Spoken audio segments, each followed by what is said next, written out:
That was weak. It wasn't a good one for this podcast episode. Unbelievable. It's one of the most important ones of the year. Still delicious. Cheers, everyone. Long drink. Long drink for a long summer. Ooh, also, welcome to all the newly aged out members. Oh, yeah. You're right. Whether you marched your age out or not, I did not march my age out. Whether you marched your age out or not, or ever competed in drum corps or not, you are still aged out. At a certain point, you reach that mark. So, Yep. All right, we have a lot to talk about today. Finals was last, like always. Me, Evan, Chris, Gary were there hanging out from Friday morning all the way through Sunday morning, all the way through Saturday. Watched a ton of lots, broke the 2 days up, did not go in like we normally don't go in, but we watched prelims at my house on the couch. So we saw everybody's prelims run, or like top 15, I think, when we started watching. We missed like the bottom 5, but I was busy and you didn't get there yet. You had to drive to Louisville. So watched a ton of shows, saw a ton of drumming. We were... I know I saw from Pacific Crest on. Maybe we caught Music City too, but... I think Crest was all... We missed Music City. I think Crest was the first one we watched when they were like in 15th or something going into prelims. But, man, it was a historic weekend for many reasons, which we'll get into here in a minute. But I think first, just there were a lot of groups that were way better, and we'll eat crow on those than we thought. Lost some on the internet. And then there were some groups that we kind of had a good beat on and were right about where we thought they were. I feel like there wasn't really anyone that was worse than we expected. Nobody went the wrong direction in person than we anticipated. Yeah, I feel like when you show up for the winter and you hear groups play outside, it's a lot different than when you show up at the end of DCI. Winter videos tend to hide a lot more, obviously, because it's indoor. And, people were a lot of groups, especially in the lot, playing really well, which I do appreciate that Scott Johnson always gives us a little bit of crap that we just kind of watch the lots and stuff a lot. He's like, oh, you evaluate and judge this from the lot. We're like, the stuff the judges don't look at or care about at all. Yeah. But it's still, I would still argue it's a good barometer. If you're a complete shit show in the lot, you're not going to miraculously be amazing on the move on the field. But I will say there have been groups, many of them actually, that aren't amazing standing still in the lot, and they get better on the move by the end of the season. There's a few groups that don't do lot drill, which is fine, yeah. But they also don't play in straight lines in the show, so they are playing in the lot in different shapes than what they do on the field. So, take that with a grain of salt. Whatever. All right. Before we dive into recapping everything, real quick intro. Welcome everyone to the Aged Up Podcast. We're the two hosts, Michael Fantini and Evan Worrell. If you're watching on YouTube, all the links to support us are in the video description. Grab a shirt, sticker, all that good stuff, Patreon, blah, blah, blah. If you're on podcast services, check out the YouTube channel for all kinds of reaction videos. And that's all I have. So we can jump right in. Keep it short and sweet.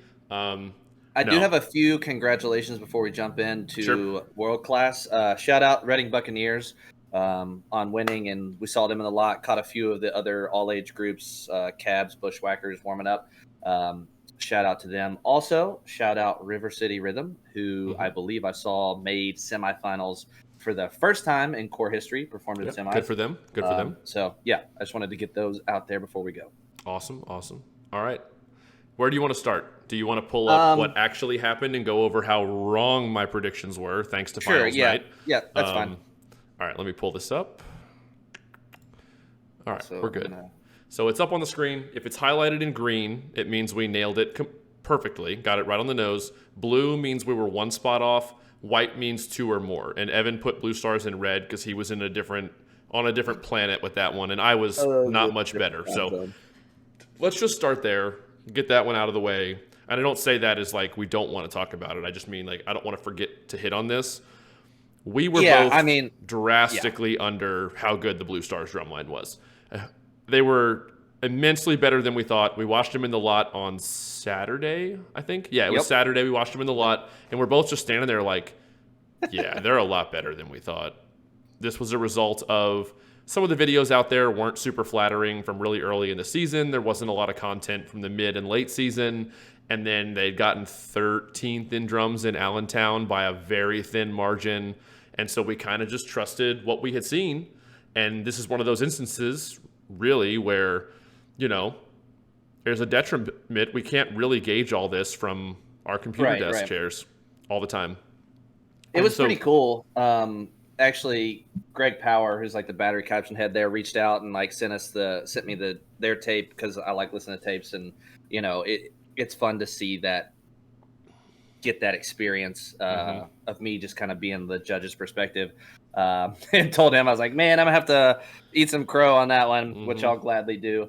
But yeah, they were just playing way better than I expected. The sound was way better, way cleaner, way more consistent than I anticipated. So they deserved every bit of the 10th place finish that they got, way higher than the 14th that I predicted and 15th that Evan predicted. That would have meant if they were really there in semis, they would have been 12th in finals because they can't go lower than that finals night, and it would have pulled their average up. But I'll go ahead and just point out, you see a lot of blue. They were still Blue Stars. They were still 10th on finals night, so they hit their average on finals night as well. Yeah. And obviously, you only see two green ones on mine. However, I will defend myself here. If you look at semifinals, after semifinals, I would have gotten like 5 of the top 6 perfectly correct and a few others from the bottom 6 of the top 12 correct. So I was close.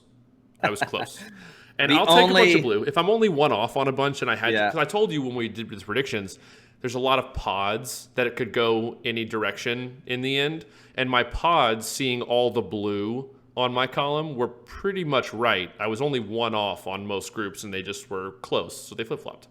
The only disclaimer I'm going to allow is where I put Spirit Colts in 12 and Colts Spirit in 13, because Spirit was 12th on semifinals night. Unfortunately, the core was not able to make finals this year because only 12 get in. Those are the rules. So after the 3-night average, Colts were 12th, but I let that one go either way. And then Blue Stars were actually also, or not Blue Stars, Spirit was actually also 10th in brass on semifinals night. So be on the lookout for that core to break into finals in the near future, I would think. They batten down the hatches in a few weaker areas. I think they're starting to move in the right direction. Super excited to see where that goes. Well on their way to being a finalist annually. But so you want to start at the top or start at let's keep going around the area of Blue Stars. Yeah.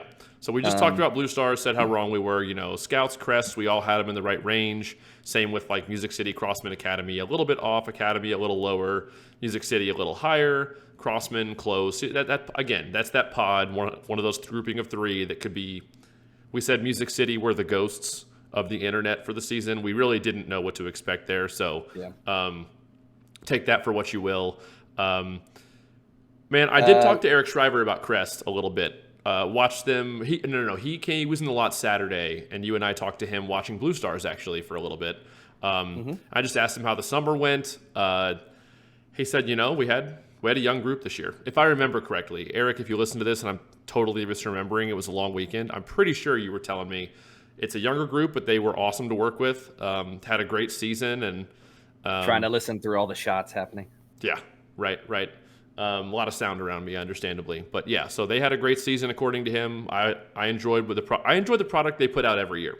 It's got a good battery blend, no matter how young or experienced they are, or inexperienced, vice versa. The staff he's put together does a good job. They give the kids a good experience. He's a phenomenal teacher, and the team he's put together is great. So super good to hear from him that they had a good summer, and he's looking forward to the future. But moving up, Blue Knights was a surprise too, to be honestly.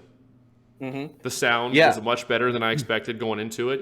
It's the Monarch team. It's a lot of the Tex and Taha that were at Mandarin's last summer, and Osdemore's still writing, and that was I liked it. I would say the vibe was good for me from just like YouTube. Seeing that, listening to them play in person was a lot more fulfilling than like the YouTube videos. Like sometimes the way that book read on YouTube was, maybe a little bit more underwhelming than just like hearing it in person and like kind of feeling the energy off the performers and stuff. Right. Which I'll talk about that more as well, like the performance aspect and being live and like stuff in your face. Yeah. So. But their finals lot we watched, they popped some stuff that sounded good. Little inconsistent at times, but that's 11th, 10th, 12th place in DCI Finals. It is what it is. They were much better than I expected. The writing was cooler, came off way better in person. So good job to Jeff on the writing there. Like he needs me to tell him good job. I feel like an asshole for even saying that. But no, the tech staff seemed to have done a really good job there. That group, I will say, since Austin Moore's been there, every year that he's molded that tech staff that he's been there, I feel like they're slowly trending in the right direction. If I don't know if you'd agree with that or not. I think each year he's been there has gotten better and better. So it'll be interesting to see the continuation of that moving forward as well. You spelled mandarins wrong on the results sheet. Mandarins. Where? On the actual. Yeah. On the actual, Mandarins. Mandarins. There we go. Mm-hmm. Yeah. So again, go ahead. You want to talk about mandarins a little bit? Well, I'll go up to Colts before we go. Oh, yeah. We'll keep going. Colts, man, playing a lot of really fast. Like, they are, like, probably one of, like, the more locked in, just, like, when you look at it, everything looks, like, very straightforward. Dialed in the heights, lots of fast rolls. I think that's one group that, in person, I was like, I think that they would actually benefit a little bit from like a little bit of a higher tuning scheme, and I felt that way about a handful of groups. Yeah, there were some snare lines that were low. Just low snares. They were probably one of them that I would put in that range. But playing some super fast rolls, and I think that low pitch almost like was like it's so low it like kind of blends in with the middle voice and the quads, so you don't quite get the voicing separation you want. Of course, I'm not out there in the field listening to it. I'm not in the dome listening to it, so. Obviously, that's just my takeaway. But they played a lot of fast rolls. Just very fast rolls, and a lot of them sounded really good. So good for them. Moving on, mandarins. In that grouping, it's not surprising Troopers ended up in 8th and they ended up in 9th. I thought mandarins were going to edge it out over Troopers just from a content standpoint. Did they beat Troopers in content? If you look at a recap. I'd have to pull up the DCI website, which I don't have. My recaps are just like the gotcha. Just the total caption, not like the sub captions. Gotcha. Okay. It's too much to print out that way. So. If somebody knows, let us know. I would think mandarins would have beat Troopers in content, but either way, Troopers were very clean all year. Sounded good in person as well, like we expected. Mandarins and Troopers were probably two of the groups that were right about what we expected. Just solid drum lines, solid percussion ensembles, good sound. They play well. Obviously, Lauren and team have been there for a while, just consistently being good every year. Troopers finished 5th in percussion on semifinals night, and out. I am wondering if, like, I don't know my history that well, if that's one of the highest caption placements they've ever had.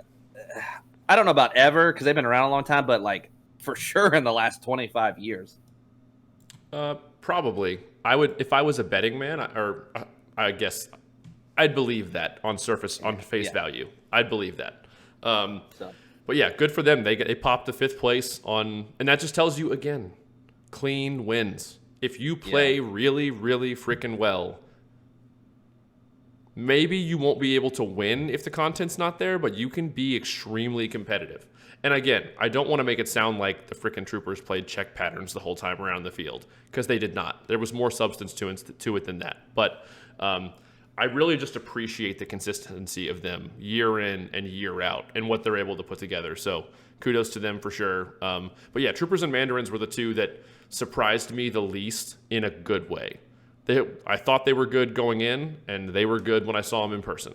And they finished essentially, obviously, you and I had them flip-flopped, but they finished in the same range, that little pocket that we thought. So I'll take the kind of win on that one.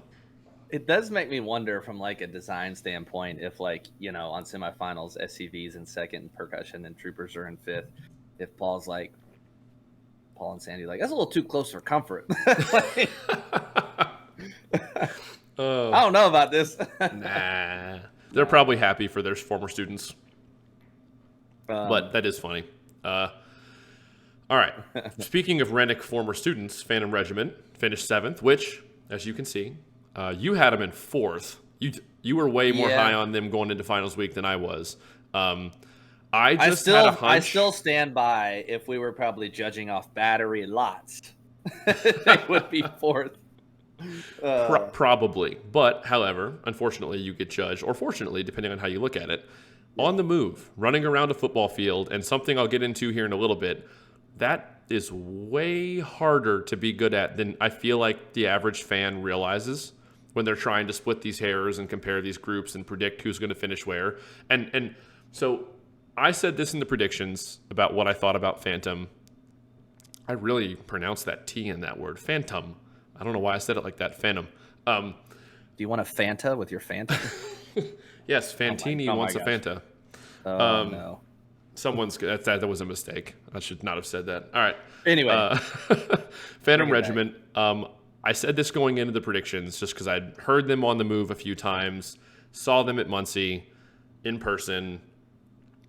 I just had a hunch that they lose a little bit of consistency on the move. And I've heard a couple tapes throughout the season just through mutual connections and stuff. And they kind of did. And I'm not faulting them for that. That's just the nature of the game. Every year there's multiple groups. It's what makes it hard. It's what makes it extremely hard. And it's not taking away to how good they sounded. I mean, hell, when I marched Bluecoats in 12, we lost a little bit on the move.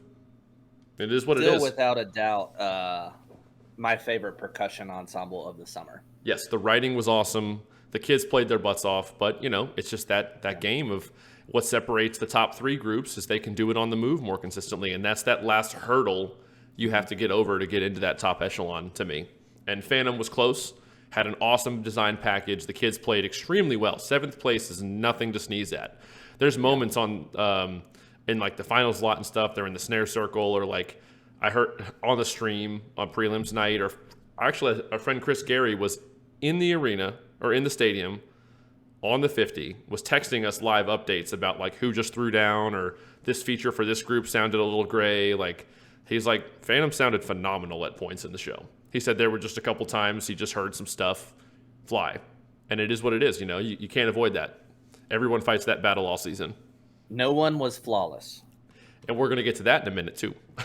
All right, so any final thoughts on Phantom before we get to the Cavaliers? No, great.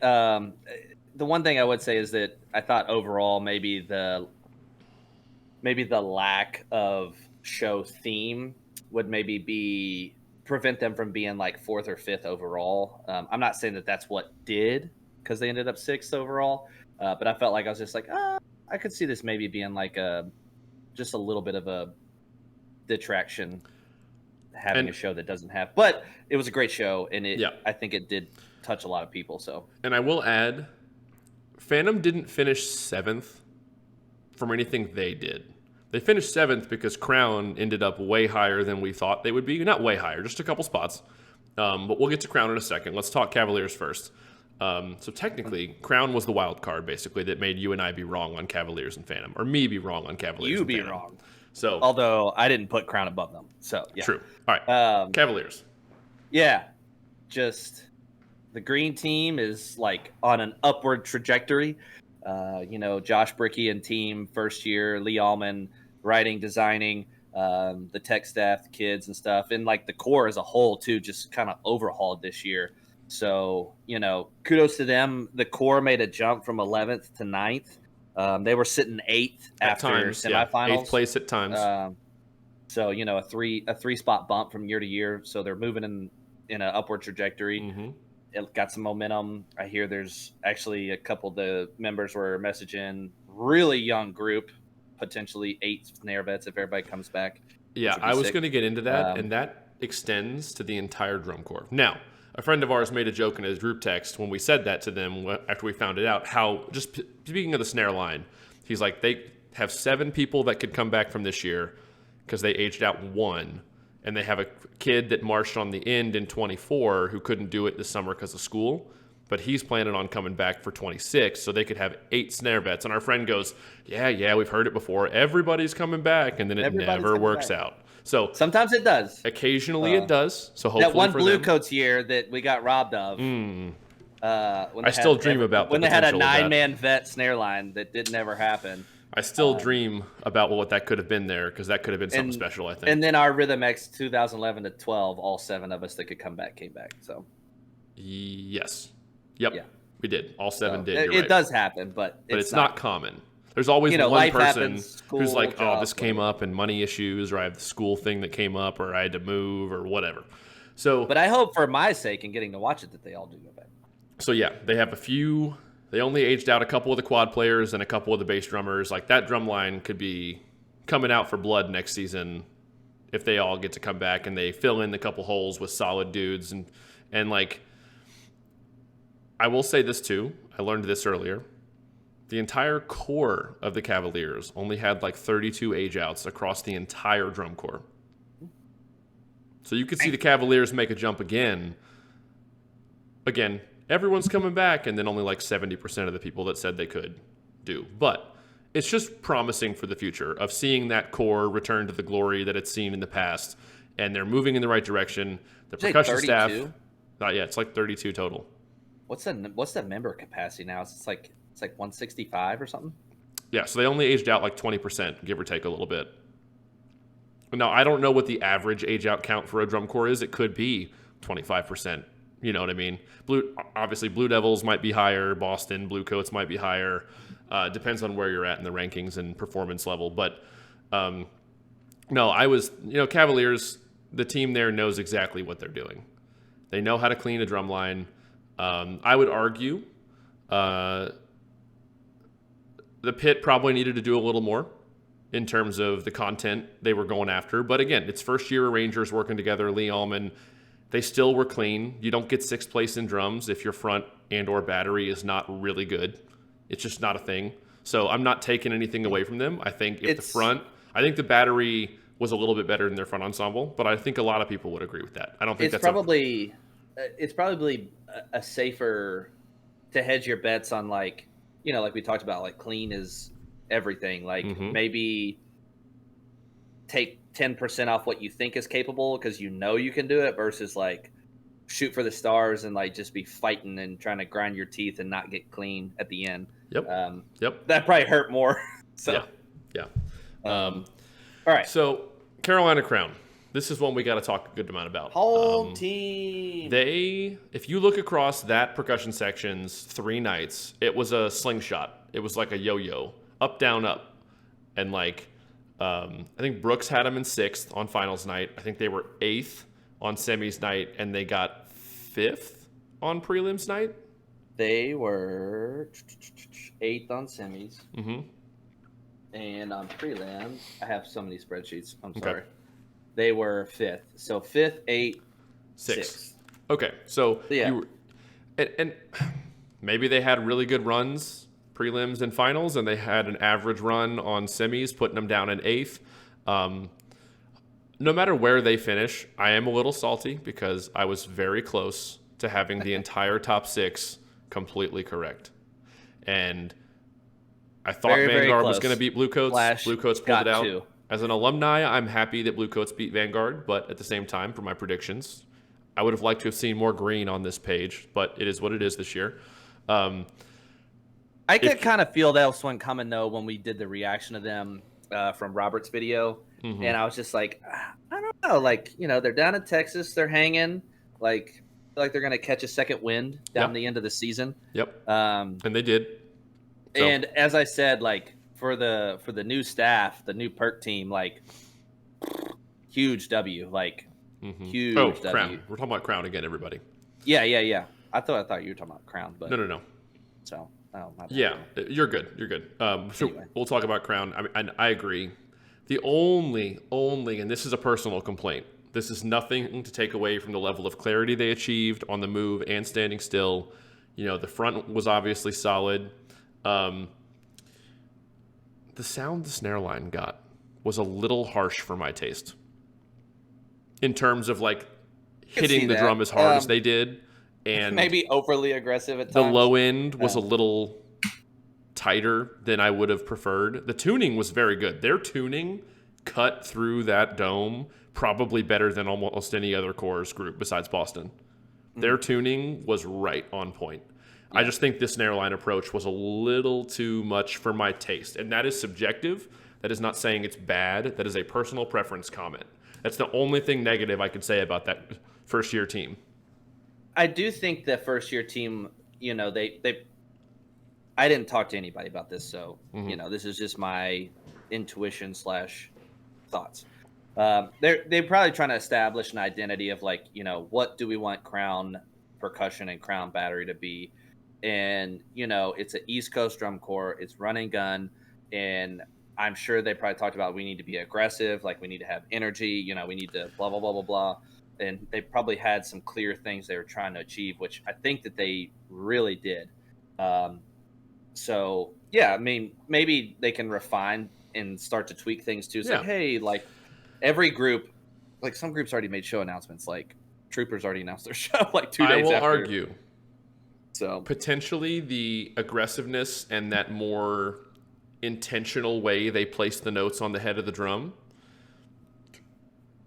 typically and historically can lead to, I think, being more consistent on the move. Because I will say, in my experience being in the Blue Stars in 2010, anyone that goes back and watch that, anyone that I tell that I marched that line, they were like, dude, you all put your entire shoulder into that snare drum. And I was like, yes. And part of Joel's philosophy was they're young, inexperienced, not great marchers. I'm going to make them place these notes. Yeah, you got to place the taps. And so he made us freaking place them with our entire arms, not even our hands. So, but yeah, I would argue, I mean, Crown probably was a little more consistent on the move because of the approach they took to the drum. A little more intentional, a little less fluid, a little more restricted to make the kids place the notes, and they played well because of it on the move. And I would argue, if you look at Phantom's approach to playing the drum, and honestly, Vanguard and Troopers, that Rennick style approach is a little more fluid, a little more, I don't even want to say less intentional, but the first word that came to mind was delicate, but I don't think that any of these groups I don't even think that's the right word. I just think the way the flowy approach they have to the drum, a little bit more finesse. You have to have, I could see how it could lead to having seasons where maybe you just don't get quite as consistent on the move because of the approach to the drum. I don't know. Just throwing it out there. Just a thought. Yeah, just a thought. Just a thought. So anyway, Blue Devils. Congrats. Finished the season strong. Watched them semifinals day, I think.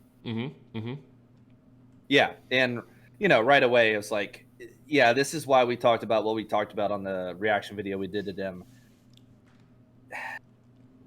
Don't jump the gun. Just wait. Just everyone needs to let it sit in the slow cooker. Anytime you see a Blue Devils video, this needs to be the public policy of YouTube lot videos.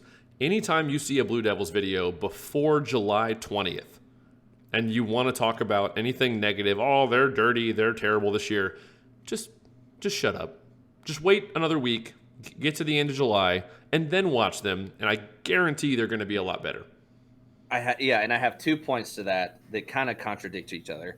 But groups can get good fast at the end. They can get really fast because they have talented members. Yep. I will say, though, the groups that usually over the last, 5-6 years that end up reaching the top of the mountain come out swinging. Just because it's hard to play catch up in this game because time is always fleeting. It's always running out. And it's hard to catch other good groups because they also have talent. And I would say that the groups that come out swinging and are good really fast get more consistent quicker. And I think that Vanguard is obviously a testament to that in several years. Boston was this year, obviously. So, yeah. And just think about it. Vanguard and Boston typically now have come out the cleanest over any group every year for a few seasons in a row now. Well, they have talented members too. And they're starting tour 2 weeks ahead of everybody else in terms of clarity. I don't know if it's because of preseason work, if it's because of how they structure move-ins and they focus more on cleaning than just staging the show. But if you don't have top-tier talent in your organization or your drum line or front ensemble or whatever, the percussion section, you're not catching them. I don't care how much experience or reps you get by the end of the season. They're just as talented as you are. And if they come out 2 weeks ahead of you in clarity on the move and standing still, you better have some super talented kids or just have kids that have a lot of light bulbs go off down the stretch to make it work out for you. And obviously, we're using like 2 weeks as just like a. It's a hypothetical. It's an average. Yeah, it's just like a to talk about the point. Yeah, but Blue Devils. I mean, watching them a lot. Give it up for them. That add-in was hard. Super hard. They got it really good. Mm-hmm. They got really good at that. I bet they played that thing like NBA players shoot 100 free throws a day or more. They played that and repped that like it was their 100 free throws every day, would be my guess. Yeah. Because there's a lot of nuance, a lot of difficulty, a lot of risk. Just getting the feel of it, consistently. Yep. So good for them. They ended up being very, very good by the end of the season, as expected. So next year, if they come out dirty, relax. Overall, though, it's the first time that BD has not medaled since 2005. Yep. We did talk about that in our hotel room after the finals results came out. Crazy. Yep. And I think after 2005, it didn't happen again till like 93 or 92. Wow. Talk about a legacy, man. And I think to speak to that for a second, I think that's part of why people get so startled or like freak out when they don't end up being amazing. It's like you've compared them to the Yankees in Major League Baseball. When the Yankees have a bad year, everyone loves to crap on them on the sports talk shows, all this stuff. Well, Blue Devils are kind of like that. It's good for views. They've been good for so long that if they have one down year, and it's a testament to what their legacy is when you say a down year is fourth place. Right. Are you kidding me? That's a down year. Like, perspective, people. Perspective. So, let's get into Vanguard Bluecoats. We'll talk about Boston last, obviously, because they just kind of ran away with things starting on prelims night. But Vanguard got second in prelims, right? Hold on. We'll concur. I know. We were not prepared. Pause, everybody. Vanguard was second. Yep. Vanguard second prelims. Then I believe they were also second on semis. Yeah. And then the Bluecoats kind of had a night. Finals night for Mr. They Brooks. Were really close, though. Yes. I mean, those 0.15 and then 0.2. Well, they actually were ahead of Bluecoats. So they were ahead of Bluecoats both nights. Yeah. It really did play out like, we kind of predicted in our last episode of, Bluecoats don't have as many exposed moments for the batteries to have opportunity to be perfect in front of the judge. Vanguard has more moments, but Bluecoats had a phenomenal front ensemble. Battery was great. Both these ensembles were great. That goes without saying at this point. But yeah, you're top three. You're great. You're great. There's no other way to say it. You're phenomenal across the board. But, you're splitting hairs to separate these groups, and I think Bluecoats nailed their moments is probably what happened, Yeah. And Vanguard was still phenomenal. I think Bluecoats had the best percussion book out of anybody this year. There's something about what Tom Rarick, that's just, I don't know. It immerses you in the product. It's an experience. It feels very. I've heard people say the word cinematic. Cinematic, seamless from start to finish. It's a ride. You're along for the ride to enjoy it as an experience, which is awesome. But, I'm happy the Bluecoats pulled it out. Again, alumni. Happy to see them finish strong every year. We watched them in the lot. Semifinals night. Just solid. Just nothing else you can say, but just solid. I will say, like, overall wise from the shows, and we talked about this, Boston won prelims, Bluecoats won semis, Boston won the finals. I feel like if they'd have gone back to back like another 3 or nights, it would have just continued. It would have continued. Those cores were so close competitively, it was unreal. But it was definitely like a 1A, 1B scenario where it was just kind of like in a basketball game, like who's going to get the ball for the last possession to win the game. I'm happy that Boston won because overall, the core overall, I'm happy they won drums too for the people I know in that organization, in that percussion section and staff at this point. And before we go down the rabbit hole, I think it's also good for drum corps that both those shows were kind of different. Exactly. Bluecoats are doing a lot of really innovative things electronically.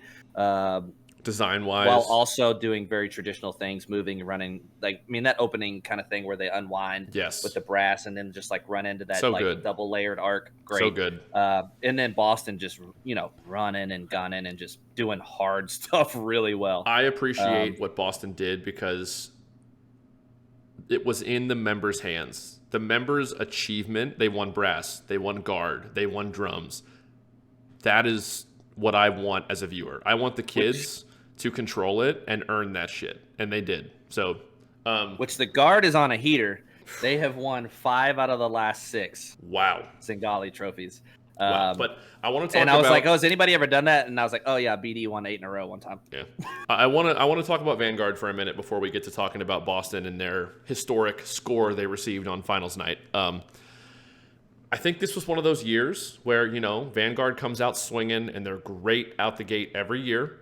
And, we said a minute ago, it's really freaking hard to be perfect in this activity. And moving and playing this many notes at the high level that all these top groups are doing, sometimes the group of members just it just doesn't happen every year. It's so hard to have a group of performers and provide them the right product that is staged the right way to get the credit they deserve for all the pieces to fall together for you to win. It's really freaking hard for all those stars to align to make this happen. So I'm not taking anything away from Vanguard. I loved the book this year, the aggression they played with, and it was super clean. It's just, I think they just lost a little more than Bluecoats and Boston did on the move. I really think that's what it boiled down to. Yeah, pretty much. Yeah. I mean, I will just say it outright. I'm not saying they still sounded phenomenal, but you're splitting hairs in this top few groups, like we say all the time.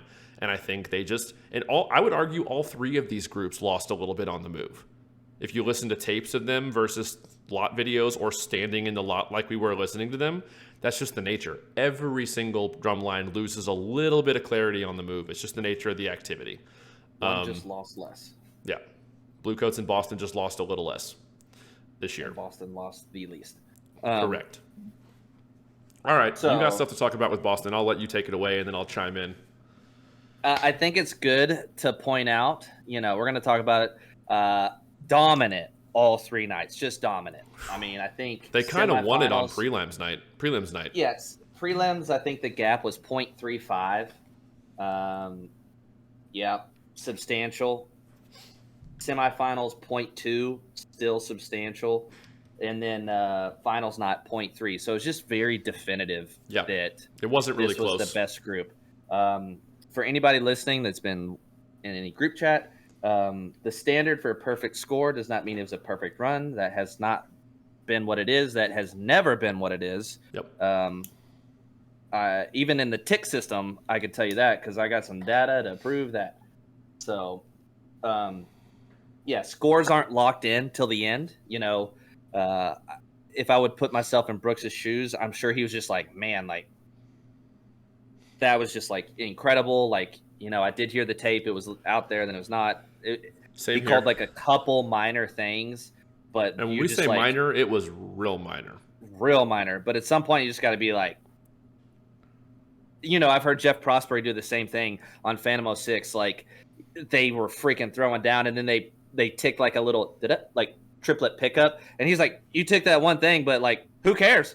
This was literally what he said on the tape. It's that analogy that Tim Jackson made to us. I think it was at Rhythm X one of the years, or it might have been at Bluecoats when I was there with him doing the visual stuff. But he said, I don't know why people always they'll be in a phenomenal group that plays extremely well, and they'll tick 1 or 2 minor things. He's like, think of it as the run being perfect is a clear blue sky. And there's why would I focus on the one tiny wisp of cloud in that clear blue perfect sky? That's what it's like to harp on 1 or 2 or 3 ticks throughout an entire performance. So yeah, and if I'm being honest, dude, if I was judging, would I put down a 20? I would probably lean towards no, but I'm not in that position. Right. Even if he had put down 19.85 and 19.65 for Bluecoats, the outcome overall wouldn't have changed. If he'd have done, I mean, it was still like the guard spread was 0.3, the music analysis spread was like 0.2. Like they just edged them out in a couple captions and hung close in the other ones.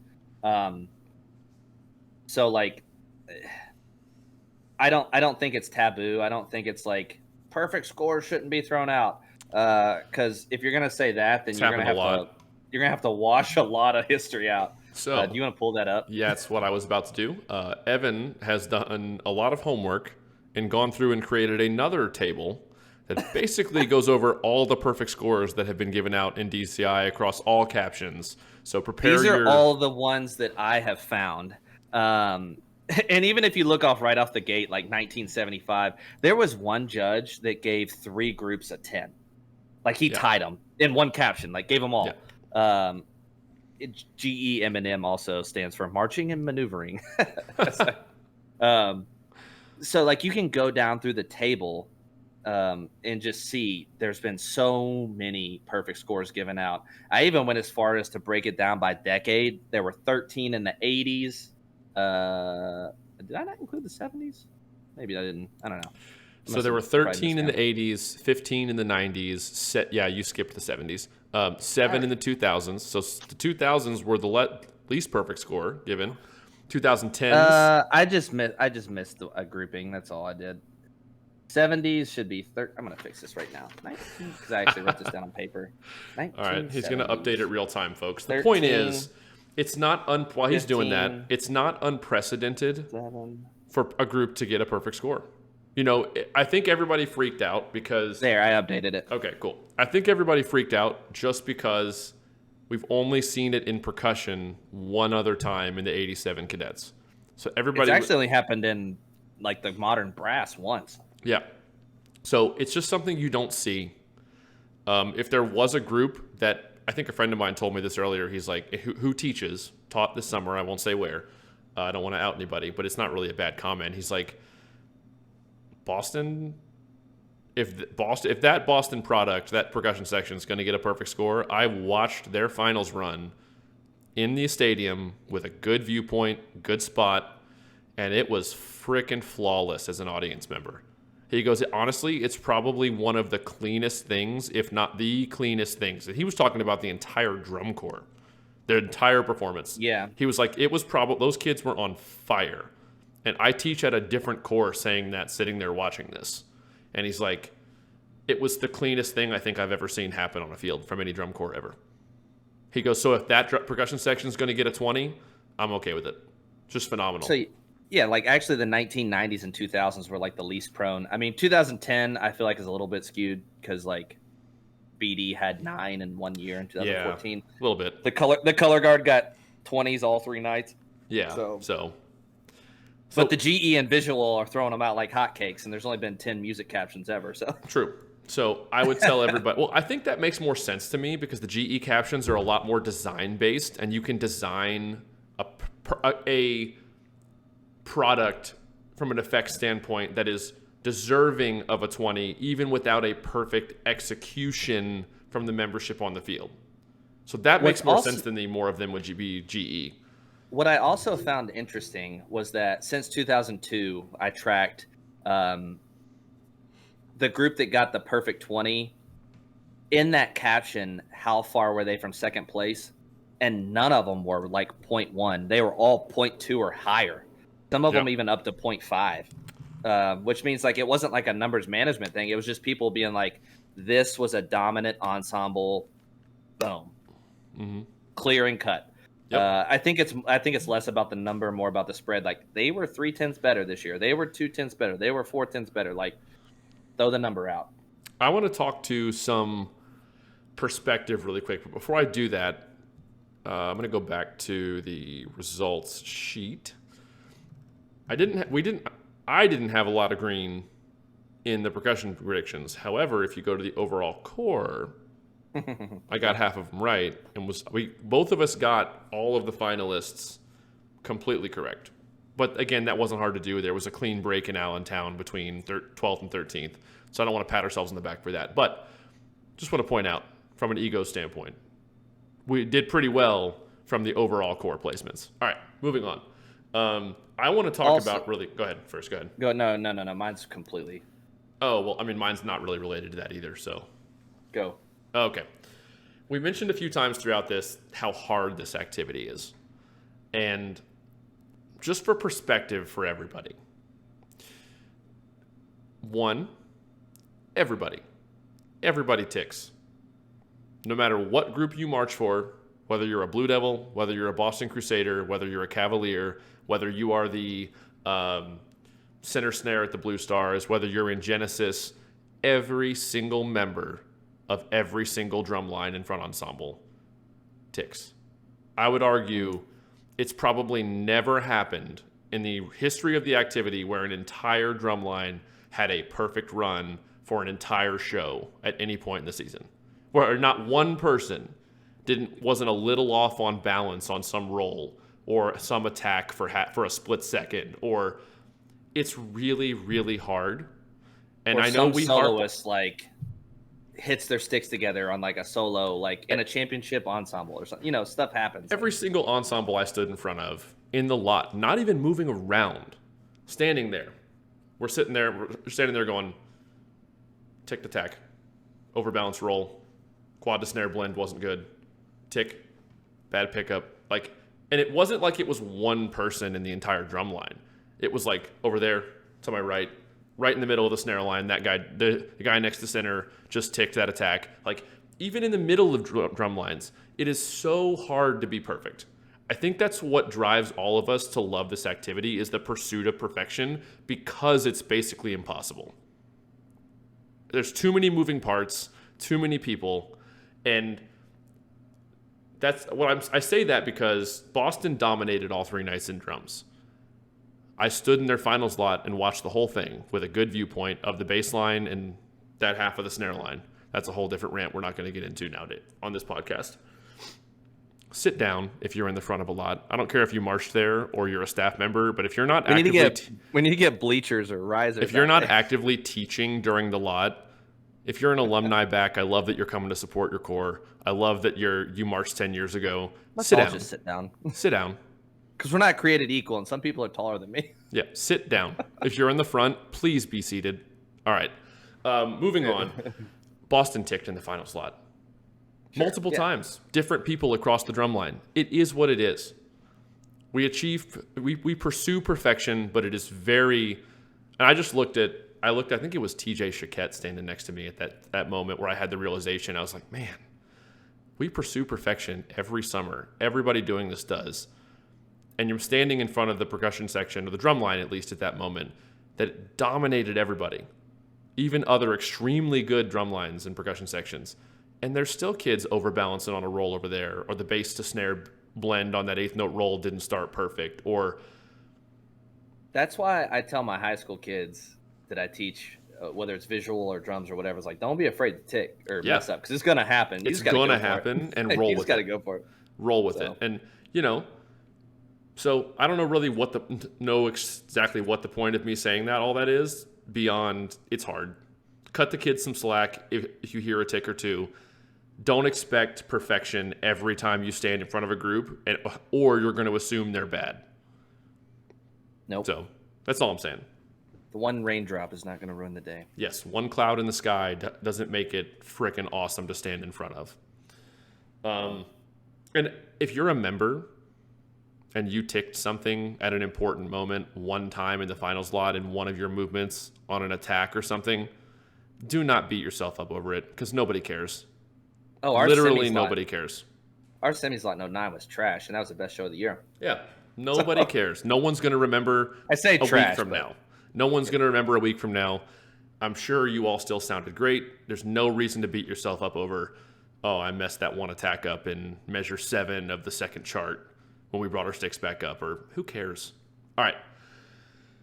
You were going to say something earlier. I just went on a long rant. I don't even remember. It's fine. I felt like it was good. I do remember. Okay. But it's kind of anticlimactic, though.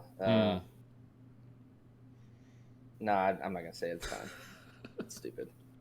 It has nothing to do with any. It's yeah. I enjoyed the hell out of this season.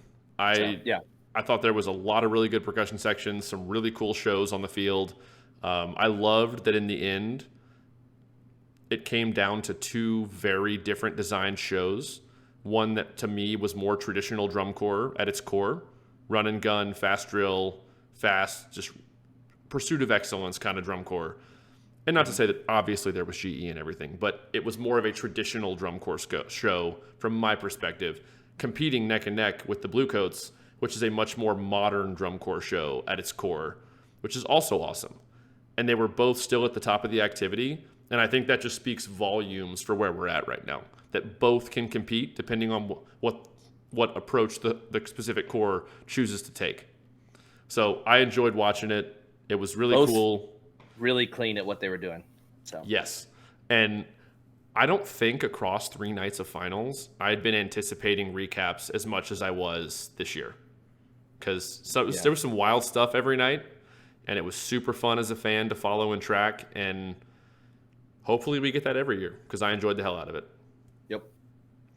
Well, I don't have anything else. I don't either. I think we'll end it on that note. I just word vomited for like 10 minutes, but whatever.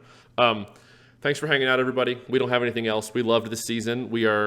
I will reassure you, we have already talked to and are going to be planning some sit downs like we always do with some of the arrangers and teachers of this awesome activity of these great ensembles. And we're going to go over their final product and walk through it and talk about it and analyze where we want and all that good stuff like we normally do. So be on the lookout for that.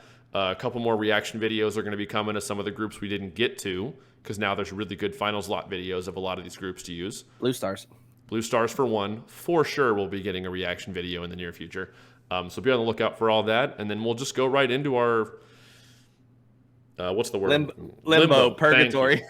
Purgatory before indoor starts for about 3 or 4 months. But we have some ideas. Already how we'll fill that space. So thanks everyone for hanging out all season with us and making it to the end of the episode. If you're still listening, comment, like, subscribe, share the video.